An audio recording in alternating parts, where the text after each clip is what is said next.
Rahul Mamkootathil Palakkad municipal bus stand ഉദ്ഘാടന പരിപാടിക്ക് വരേണ്ടെന്ന് പാലക്കാട് നഗരസഭ.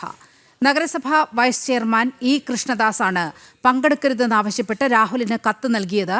നിലവിലെ ആരോപണങ്ങളുടെ പശ്ചാത്തലത്തിൽ MLA പരിപാടിയിൽ പങ്കെടുത്താൽ പ്രദേശത്തേക്ക് പ്രതിഷേധങ്ങൾ ഉണ്ടാവും. അത് പരിപാടിയുടെ ശോഭ കെടുത്തുമെന്നും കത്തിൽ പറയുന്നു. ഓഗസ്റ്റ് 22-ന് വൈകിട്ട് 4 മണിക്കാണ് പാലക്കാട് മുനിസിപ്പൽ ബസ് സ്റ്റാൻഡ് ഉദ്ഘാടനം. വിവരങ്ങളുമായി സാനു കെ സജീവ് ചേരുകയാണ്. സാനു, അപ്പോൾ സാമൂഹ്യ ബഹിഷ്കരണം കൂടി നേരിടേണ്ടി വരികയാണ് രാഹുൽ മാങ്കൂട്ടത്തിലിന്. പാലക്കാട് മുനിസിപ്പൽ ബസ് സ്റ്റാൻഡിന്റെ ഉദ്ഘാടന പരിപാടിക്ക് വരേണ്ട എന്ന് പാലക്കാട് നഗരസഭ കർശനമായ നിലപാടെടുത്തിരിക്കുകയാണ്. വിവരങ്ങൾ.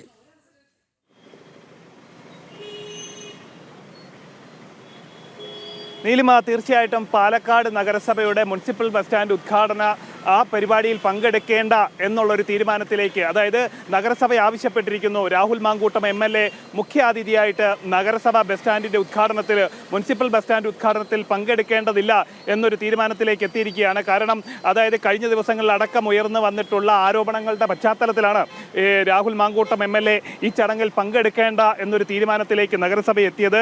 അതായത് അതിൽ പ്രധാനപ്പെട്ട കാര്യമായിട്ട് നഗരസഭ വ്യക്തമാക്കുന്നത്, ഈ ചടങ്ങിൽ രാഹുൽ മാങ്കൂട്ടം പങ്കെടുത്തു കഴിഞ്ഞാൽ അനിഷ്ട സംഭവങ്ങൾ തന്നെ പ്രതിഷേധങ്ങൾ അടക്കം ഉണ്ടാവാനായിട്ടുള്ള സാധ്യതയുണ്ട്. അത്തരത്തിലൊരു പ്രതിഷേധമുണ്ടായാൽ ആ ചടങ്ങിന്റെ ശോഭ കെടും എന്നാണ് നഗരസഭ വൈസ് ചെയർമാൻ വ്യക്തമാക്കിയിട്ടുള്ളത്. അതായത് പരിപാടിയിലേക്ക് പ്രതിഷേധങ്ങൾ അടക്കം ഉണ്ടാവാനുള്ള സാധ്യത അവർ മുന്നിൽ കാണുന്നു. അതിൽ വലിയ Rahul Mamkootathil Palakkad municipal bus stand ഉദ്ഘാടന പരിപാടിക്ക് വരണ്ട എന്ന് പാലക്കാട് നഗരസഭ നിലപാടെടുത്തിരിക്കുന്നു. സാനു, തുടരാം. ദൃശ്യങ്ങളിൽ കാണുന്നത് തീർച്ചയായിട്ടും ഈ നഗരസഭാ ഉദ്ഘാടനത്തിന് മുന്നോടിയായിട്ട് സ്ഥാപിച്ചിട്ടുള്ള ഫ്ലെക്സ് ബോർഡാണ്. ഇതില് നഗരസഭ അധ്യക്ഷയാണ് അധ്യക്ഷ ഭാഷണത്തിനായിട്ട് തെരഞ്ഞെടുത്തിട്ടുള്ളത്. ഒപ്പം തന്നെ നഗരസഭ അധ്യക്ഷയാണ് അധ്യക്ഷ ഭാഷണത്തിനായിട്ട് തെരഞ്ഞെടുത്തിട്ടുള്ളത്. ഒപ്പം തന്നെ വിശിഷ്ട അതിഥിയായി രാഹുൽ മാങ്കൂട്ടത്തിന്റെ ചിത്രമടക്കം ഇവിടെ സ്ഥാപിച്ചിട്ടുണ്ട്.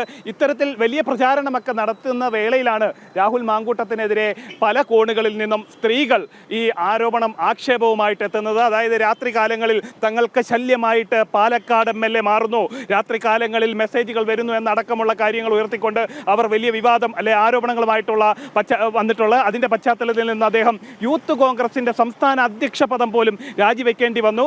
ആ രാജിക്ക് തൊട്ടു പിന്നാലെ അദ്ദേഹത്തിന്റെ MLAയുടെ, അതായത് MLAയുടെ കീഴിലുള്ള MLA പങ്കെടുക്കേണ്ട സ്ഥലത്തെ പരിപാടിയിൽ നിന്ന് പോലും അദ്ദേഹത്തിന് മാറി നിൽക്കേണ്ട അവസ്ഥ വരുന്ന ഒരു സാഹചര്യം ഉണ്ടാവുന്നു. സാമൂഹ്യ ബഹിഷ്കരണം കൂടി പാലക്കാട് ഉണ്ടാവുന്നു എന്ന് തന്നെയാണ് നമുക്ക് മനസ്സിലാവുന്നത്. എന്തായാലും ഈ കത്തൊക്കെ പുറത്തു വന്ന സാഹചര്യത്തിൽ MLA പങ്കെടുക്കില്ല, MLA മണ്ഡലത്തിലേക്ക് വരില്ല എന്ന് തന്നെയാണ് അറിയിച്ചിട്ടുള്ളത്. അദ്ദേഹം പത്തനംതിട്ടയിൽ തന്നെ തുടരും എന്നാണ് അറിയിച്ചിട്ടുള്ളത്. അതായത് പാലക്കാട് MLA എത്തിക്കഴിഞ്ഞാൽ വലിയ പ്രതിഷേധങ്ങൾ ഉണ്ടാവാനുള്ള സാധ്യതയുണ്ട്.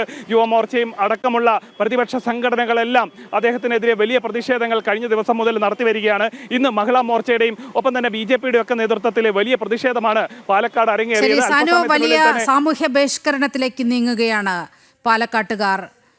രാഹുൽ ബസ് സ്റ്റാൻഡ് ഉദ്ഘാടനത്തിൽ പങ്കെടുക്കേണ്ട എന്ന കർശന നിലപാട് പാലക്കാട് നഗരസഭ കൈക്കൊണ്ടിരിക്കുകയാണ്. സാനുവാണ് വാർത്തയുടെ വിശദാംശങ്ങൾ പങ്കുവച്ചത്.